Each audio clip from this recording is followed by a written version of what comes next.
Obama administration sending 400 of our troops to the Middle East to train so-called moderate Syrian rebels this spring. Turkey, Qatar, Saudi Arabia have agreed to host the training facilities where those troops will be working with Syrian moderate rebels. General Martin Dempsey, chairman of the Joint Chiefs of Staff, says that as many as 18,000 of those rebels will have to be trained to have any impact in the Syrian conflict. Latest intelligence shows the Islamic State has actually gained territory after 3 months of U.S. and so-called coalition airstrikes. Joining us tonight, the former U.S. ambassador to the United Nations, Fox News contributor, John Bolton. John, let's start with this announcement about 400 troops who won't be apparently on station until March. What is this? Well, I think it's another inadequate administration response. If you were ever going to do this sort of thing, it should have been done about 4 years ago. I think they're going to be hard-pressed to find enough Syrian moderates left on the battlefield to train.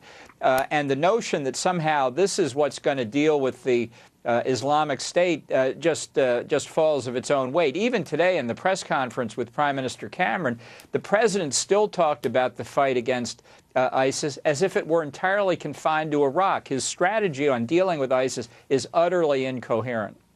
And one is tempted to ask what is coherent about the policies in the Middle East.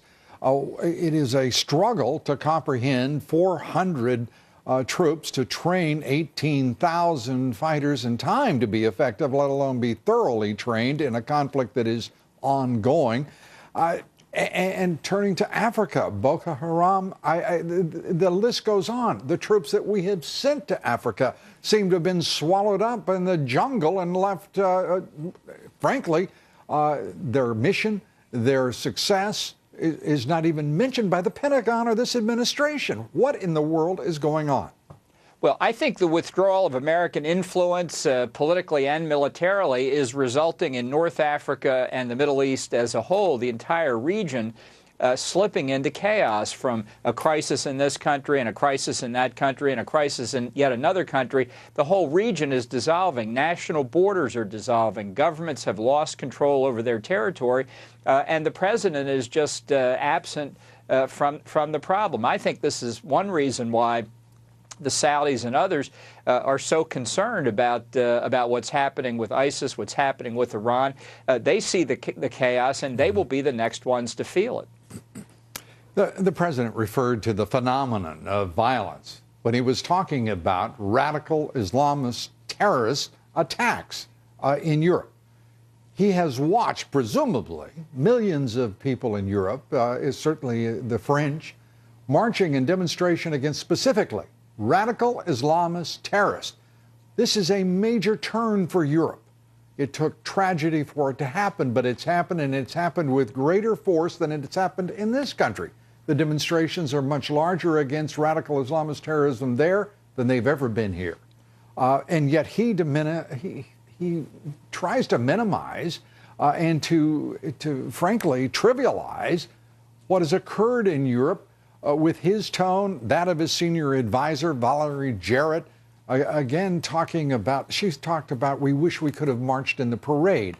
I mean, how is this being received in Europe? Well, they think we've lost our direction. You know, we got our tragic wake-up call on 9/11. The president has spent 6 years trying to put us back to sleep. In Europe, as you rightly say, after these attacks, watching what the Belgian police did, I think they are awake. But what makes this even worse of all, that the president won't say radical, extremist, Islamicist, is that Muslims themselves know that this is a problem. And I think the very courageous remarks by President el-Sisi of Egypt on New Year's Day, where he called for a revolution in Islam, shows that Muslims know they've got a problem with these terrorists, even if our president does not. You know, we should actually do much more with what General Sisi said, what he wrote, because it is a call, as you say, within Islam for a profound change in both perspective and acceptance of responsibility here. And we will do so. And I would like you to participate in that discussion, Ambassador. It's always good to have you with us. We thank you so much, Ambassador John Bolton. Thank you, Lou. Much more later in the broadcast on the threats of radical Islamist terrorism right here in the United States. A frightening report from the organization, the Clarion Group. We'll have details later in the broadcast. We'll be talking with one of the authors of that report. We are coming right back. Stay with us.